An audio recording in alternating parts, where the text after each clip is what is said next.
Hello everyone. Today we are going to discuss problem number 5 from the dissolution of partnership, and here I'm going to read this problem. See, Sita and Geeta are partners in the firm sharing profit and losses in the ratio of 4 is to 1. Now 4 is to 1 is the profit sharing ratio. This is given to distribute profit or loss among the partner. They decided to dissolve the partnership on 31st March 2020, on which date their balance sheet stood as follows. Now here they given us the balance sheet, and in the liability side they given the capital balances of Sita and Gita, sundry creditor, bank loan. In the asset side, what they given: furniture, plant, trademark, sundry debtor, RDD, stock, cash in hand, and advertisement suspense. Now, firstly, understand what is advertisement suspense. Now, this is a new concept. Advertisement suspense एक नई concept है. Advertisement suspense means what here? This is called as deferred revenue expenditure. Advertisement suspense ये क्या है? ये deferred revenue expenditure है, and this expenditure gives benefit to the firm for more than 1 year, that is 2 year or 3 year. So इसे asset में लिखते हैं, क्योंकि आपको ये बेनिफिट दे रहा है, आपने इसके ऊपर खर्चा किया है but it gives you benefit, आपको ये बेनिफिट दे रहा है, इसके लिए असेट में लिखा है इसको, एडवर्टाइजमेंट सस्पेंस को. So this is deferred revenue expenditure which gives you benefit for more than 1 year, maybe 2 year or 3 year or maybe more than that, and इसे आपको रियलाइजेशन में ट्रांसफर नहीं करना है. Just like profit and loss, जब हम लोग profit and loss क्या करते हैं, अगर असेट में है, लायबिलिटी में है, तो आप क्या करते हो, पार्टनर्स में डिस्ट्रीब्यूट करते हो. Just like that we have to distribute advertisement suspense among the partner in their profit sharing ratio.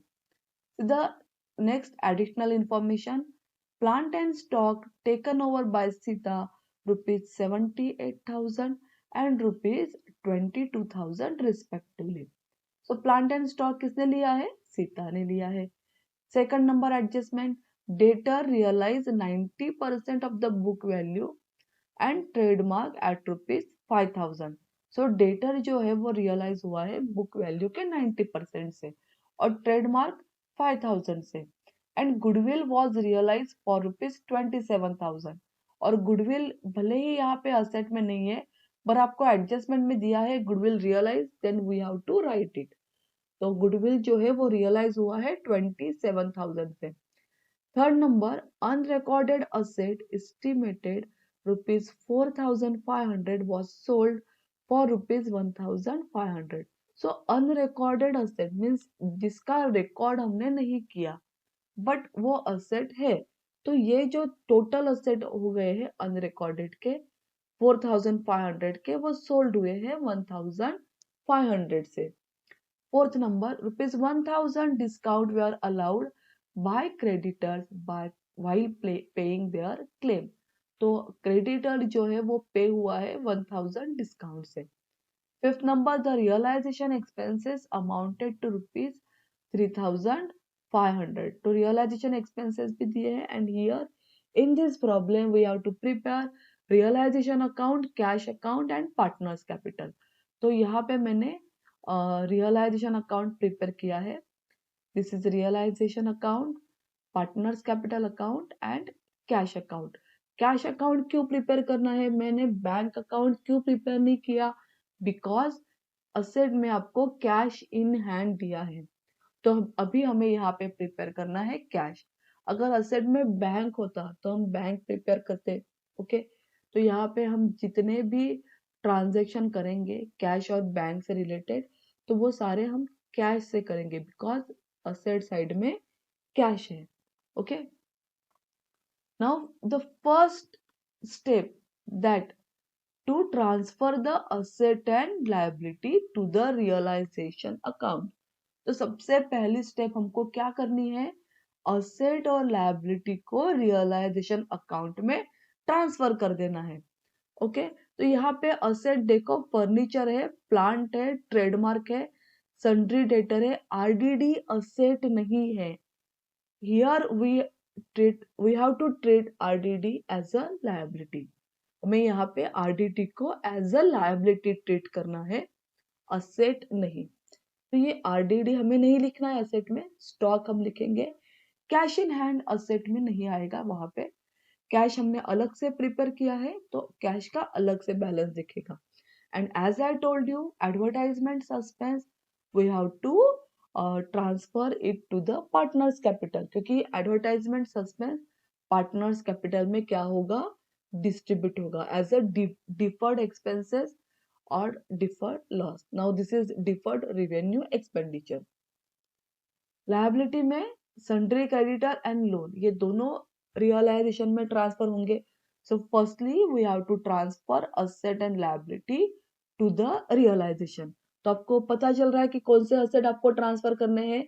I repeat, furniture करना है, प्लांट करना है, ट्रेडमार्क, सन्ड्री डेटर 48,000 से करना है। आरडीडी हम अलग से लिखाएंगे, तो 45,000 का अमाउंट नहीं लिखना है, सन्ड्री डेटर में 48,000 लिखना है, एंड स्टॉक ट्रांसफर करना है। ओके, लायबिलिटी में sundry creditor and bank loan. So firstly ये स्टेप कर लेते हैं। एंड लायबिलिटी ट्रांसफर कर दिया हमने यहाँ पे। सन्ड्री असेट में furniture, plant, trademark, sundry debtor, stock, and sundry liability में bank loan and sundry creditor. Now यहाँ पे आरडीडी रह गया। आरडीडी हमें कहाँ ट्रांसफर करना है, liability, because as I told you कि आरडीडी को हमें लायबिलिटी के जैसे ट्रीट करना है। तो यहाँ पे आरडीडी लायबिलिटी में जाएगा। बाय आरडीडी अकाउंट 3,000, तो लायबिलिटी में आरडीडी भी सेंड हो गया। अभी असेट एंड लायबिलिटीज हो गया। नाउ बैलेंसेस, जो बैलेंसेस है वो आपको ट्रांसफर करने हैं। तो कैपिटल का बैलेंस, सीता और गीता का कैश इन हैंड का बैलेंस, ये दो बैलेंसेस है, ये हमें ट्रांसफर करने। तो by balance brought down 90,000 and 40,000। तो ये क्रेडिट साइड में मैंने लिख लिया। पार्टनर्स कैपिटल अकाउंट का बैलेंस कहा जाता है क्रेडिट साइड में, तो हमने क्रेडिट साइड में ये बैलेंस लिख लिया। By balance brought down 90,000 and 40,000। Cash का बैलेंस कहा जाता है डेबिट साइड में, बिकॉज कैश असेट है, तो इसका डेबिट बैलेंस होता है। सो टू बैलेंस ब्रॉट डाउन यहाँ पे हमें लिखना है। तो कैश अकाउंट के डेबिट में टू बैलेंस ब्रॉट डाउन 10,000, ये हो गया पूरा। नाउ बैलेंस शीट यहाँ पे हमारा क्या हो गया, खत्म हो गया। तो बैलेंस शीट की पूरी पोस्टिंग हो गई। Now see the adjustment, additional information in that first one. Plant and stock taken over by Sita, ₹78,000 and ₹22,000 respectively. तो यहाँ पे असेट में ये प्लांट है और स्टॉक है, ये दोनों किसने लिया है, सीता ने लिया है। तो अगर पार्टनर असेट ले रहा है तो हमें पार्टनर के हेडिंग में दिखाना पड़ेगा। तो मैंने आपको ये पहले भी एक्सप्लेन किया है, अगर पार्टनर असेट ले रहा है तो आपको ये पार्टनर के हेडिंग में दिखाना है। अगर फर्म असेट सोल्ड कर रहा है या फर्म लायबिलिटी पे कर रहा है तो फिर कैश या बैंक के हेडिंग में आएगा। Now this asset is taken over by Sita, तो ये हमें किसके हेडिंग में दिखाना पड़ेगा, naturally Sita capital account. Okay, naturally कहाँ पे दिखाना पड़ेगा, सीताज कैपिटल अकाउंट के हेडिंग में दिखाना होगा। सो 78,000 एंड 22,000। प्लांट कितने में उसने टेकन ओवर किया, 78,000 रुपीज में, and stock taken over by rupees 22,000। तो इस तरीके से हमें यहाँ पे रियलाइजेशन में सबसे पहले एंट्री करनी है। तो मैंने आपको बोला था कि असेट ट्रांसफर होता है तो वो डेबिट में जाएगा, और असेट अगर सोल्ड होगा या असेट टेकन ओवर होगा तो वो क्रॉस करके यहाँ पे क्रेडिट में जाएगा। ओके, आई रिपीट, अगर असेट ट्रांसफर हो रही है तो वो डेबिट में ट्रांसफर होगी, पर डेबिट में ट्रांसफर होने के बाद बाकी डेबिट में असेट का कुछ नहीं होना है। असेट का अभी जो भी कुछ होगा सोल्ड या टेकन ओवर, तो वो सारा कहाँ पे होगा, क्रेडिट साइड में, रियलाइजेशन के क्रेडिट साइड में। तो हमें यहाँ पे क्रेडिट में लिखना है बाय सीताज कैपिटल अकाउंट। तो bye Sita's capital account, Sita ने क्या क्या लिया, plant and stock 78,000 and 22,000, outer column में 1 lakh. This is the first effect. अभी हमने असेट ट्रांसफर की, लायबिलिटी ट्रांसफर की, कैपिटल का बैलेंस लिखा, आरडीडी लिखा, कैश का बैलेंस लिखा, सबके एक इफेक्ट है। बिकॉज ये सारा बैलेंस शीट का था। एडजस्टमेंट अगर है तो उसके कितने इफेक्ट होने हैं, 2 इफेक्ट होने हैं। सो 1 effect is credit here, so 1 effect definitely debit होगा। कहाँ पे डेबिट होगा? पार्टनर्स कैपिटल के डेबिट में। टू रियलाइजेशन अकाउंट 1 लाख, तो पार्टनर्स कैपिटल के डेबिट में हमने लिख लिया रियलाइजेशन। आफ्टर दैट यहाँ पे हमने असेट में एडवर्टाइजमेंट सस्पेंस ट्रांसफर नहीं किया है, तो वो कर लेते हैं। एडवर्टाइजमेंट सस्पेंस को क्या करना है, मैंने आपको एक्सप्लेन किया, डिस्ट्रीब्यूट करना है among the partner in their profit sharing ratio. क्यों डिस्ट्रीब्यूट करना है? Because this is deferred revenue expenditure. तो हमें जैसे प्रॉफिट एंड लॉस हम लोग डिस्ट्रीब्यूट करते हैं पार्टनर्स में, वैसे ही एडवर्टाइजमेंट सस्पेंस भी क्या करना है? डिस्ट्रीब्यूट करना है। तो 8000 को 4:1 में डिस्ट्रीब्यूट करेंगे। तो advertisement suspense account, this is deferred expenses, Sita and Gita 6400 and 1600, इस तरीके से डिस्ट्रीब्यूट हो रहा है ये दोनों में। नाउ ये हमारा रह गया था बैलेंस शीट का।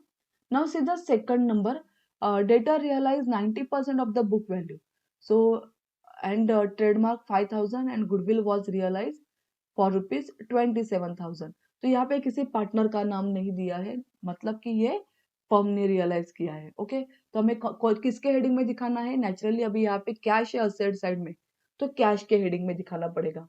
एट द सेम टाइम हम थर्ड एडजस्टमेंट भी करेंगे। Unrecorded asset estimated ₹4,500 was sold for ₹1,500. Now unrecorded asset is not given in the asset side, goodwill asset side में नहीं दिया है, पर फिर भी एडजस्टमेंट में है तो हमें ये कंसिडर करना है। तो यहाँ पे हमें डेटर फर्म ने रियलाइज किया, ट्रेडमार्क फर्म ने रियलाइज किया है, गुडविल किया है फर्म ने realise, and unrecorded asset firm ने रियलाइज किए हैं। तो ये सब हम लोग पहले लिख लेते हैं। So by cash account, debtor, trademark, goodwill, unrecorded asset. Okay. Now debtor जो है वो 90% of the book value से realize हुआ है. See the value of debtor 48,000. Do not take 45,000. अब हमें debtor का value क्या लेना है? 48,000 लेना है, 45,000 नहीं. So 48,000 का हमें क्या करना पड़ेगा? 90% करना पड़ेगा. So 48,000 का 90% कितना आता है? 43,200। तो 43,200 से डेटर रियलाइज हुआ। सी नेक्स्ट, ट्रेडमार्क 5,000 से रियलाइज हुआ है, गुडविल 27,000 से रियलाइज हुआ है। सी ट्रेडमार्क 5,000 एंड गुडविल 27,000। और अनरिकॉर्डेड असेट कितने में रियलाइज हुए हैं? अनरिकॉर्डेड असेट का वैल्यू 4,500 है, पर वो सोल्ड हुए हैं 1,500 से। सो 1,500 लिखना है, जिस अमाउंट से सोल्ड हुआ असेट वो अमाउंट हमें कंसिडर करना है। तो 1,500 यहाँ पे आएगा।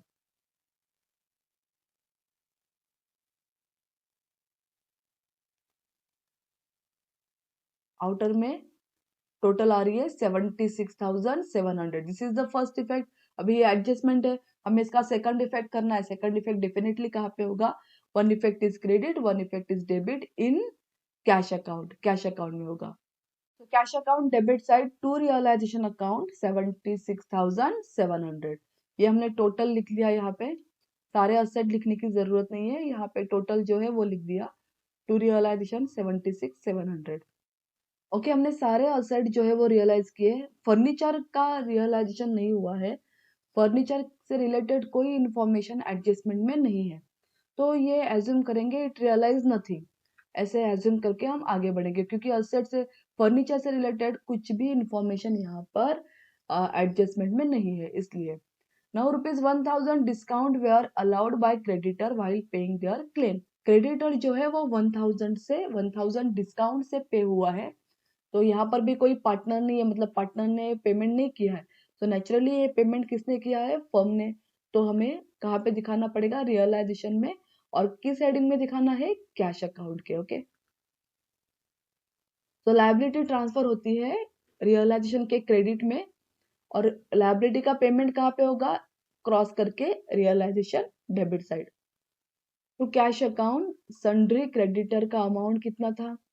सी सन्ड्री क्रेडिटर 35,000 था, 1000 डिस्काउंट दिया है, अलाउड किया है, इसका मतलब सन्ड्री क्रेडिटर 34,000 से पेड हुआ होगा। और बैंक लोन की इंफॉर्मेशन यहाँ पे नहीं दी है, बट बैंक लोन लायबिलिटी है, तो हमें इसको पेड करना है, भले ही इंफॉर्मेशन नहीं दिया है, भले ही बैलेंस शीट एडजस्टमेंट में बैंक लोन से रिलेटेड कुछ इंफॉर्मेशन नहीं है, फिर भी हमें इसको क्या करना है, पेड करना है, बिकॉज दिस इज लायबिलिटी। तो लायबिलिटी पूरा का पूरा आपको पेमेंट करना ही है। तो एडिशनल इंफॉर्मेशन में बैंक लोन से रिलेटेड कुछ नहीं है, पर हम इसको पेड किया ऐसे दिखाएंगे। तो यहाँ पे रियलाइजेशन के डेबिट में to cash account bank loan 15,000 and sundry creditor 34,000। Then the realisation expenses amounted to rupees 3,500। Expenses भी पेड हुए, तो वो भी हम उस हेडिंग में दिखा देंगे कि एक्सपेंसेस पेड हुए। तो एक्सपेंसेस 3,500, तीनों का टोटल आउटर कॉलम में आता है 52,500। सो 52,500 आउटर कॉलम में यहाँ पे। तो यहाँ पे सारा हमने बैलेंस शीट हो गया, हमारा एडजस्टमेंट हो गया। Now firstly close the realisation account, उसके बाद partners capital and then cash account should tally. तो यहाँ पे क्रेडिट की टोटल आती है 2,29,700, यही टोटल हम यहाँ पे लिखेंगे। तो यहाँ पे रियलाइजेशन में प्रॉफिट कितना आ रहा है, 12,200। ये दोनों पार्टनर्स में डिस्ट्रीब्यूट किया in their profit sharing ratio. Profit आ रहा है, डेबिट साइड में है रियलाइजेशन के, तो इसका सेकंड इफेक्ट होगा पार्टनर्स कैपिटल के क्रेडिट में। यहाँ पे by realisation account profit 9,760 and Gita के अकाउंट में 2,440। Now we have to close Sita and Gita. Okay, partners capital में सीता का डेबिट साइड बड़ा था, तो हमने 1,06,400 डेबिट साइड की टोटल की, ये टोटल हमने यहाँ पे ली सीता के कॉलम में। और यहाँ पे सीता का जो डिफरेंस आ रहा है वो क्रेडिट साइड में आ रहा है, और गीता का क्रेडिट साइड जो था वो बड़ा था, और तो डिफरेंस जो है गीता का वो डेबिट में आ रहा है। सो यहाँ पे सीता के क्रेडिट साइड में 6,640 cash account, this is amount contribution, और गीता के डेबिट साइड में आ रहा है टोटल, तो ये क्या हो गया, ये फाइनल पेमेंट हो गया। तो इस तरीके से पार्टनर्स कैपिटल क्लोज हो रहा है। तो फर्म अगर पेमेंट करेगा तो कैश नेचुरली जाएगा, तो ये जो है ये क्रॉस करके गीता का जो डिफरेंस आ रहा है डेबिट में, ये क्रॉस करके कैश अकाउंट के क्रेडिट में जाएगा, और सीता का जो डिफरेंस आ रहा है डेबिट में, ये क्रॉस करके कैश के डेबिट में जाएगा। ओके, यहाँ पे ये जो सीता का डिफरेंस आ रहा है क्रेडिट में, ये क्रॉस करके डेबिट में जाएगा। यहाँ पे ये कैश अकाउंट का जो हमने हमारा रह गया था वो भी लिख दिया हमने। रियलाइजेशन अकाउंट लायबिलिटी का, तो 52,500 का सेकंड इफेक्ट रह गया था, वो भी हमने यहाँ पे कर लिया by realisation account 52,500 and partners capital का, दोनों का सेकंड इफेक्ट यहाँ पे आ गया, सीता का डेबिट में और गीता का क्रेडिट में। Now cash account should tally. तो कैश अकाउंट यहाँ पे टैली हो रहा है 93,340 से। ओके, सो 93,340 से कैश अकाउंट हमारा क्या हो गया, टैली हो गया। ओके, मुझे आई होप कि आपको ये प्रॉब्लम समझ में आया होगा, एंड घर पे इसको सॉल्व करो आप।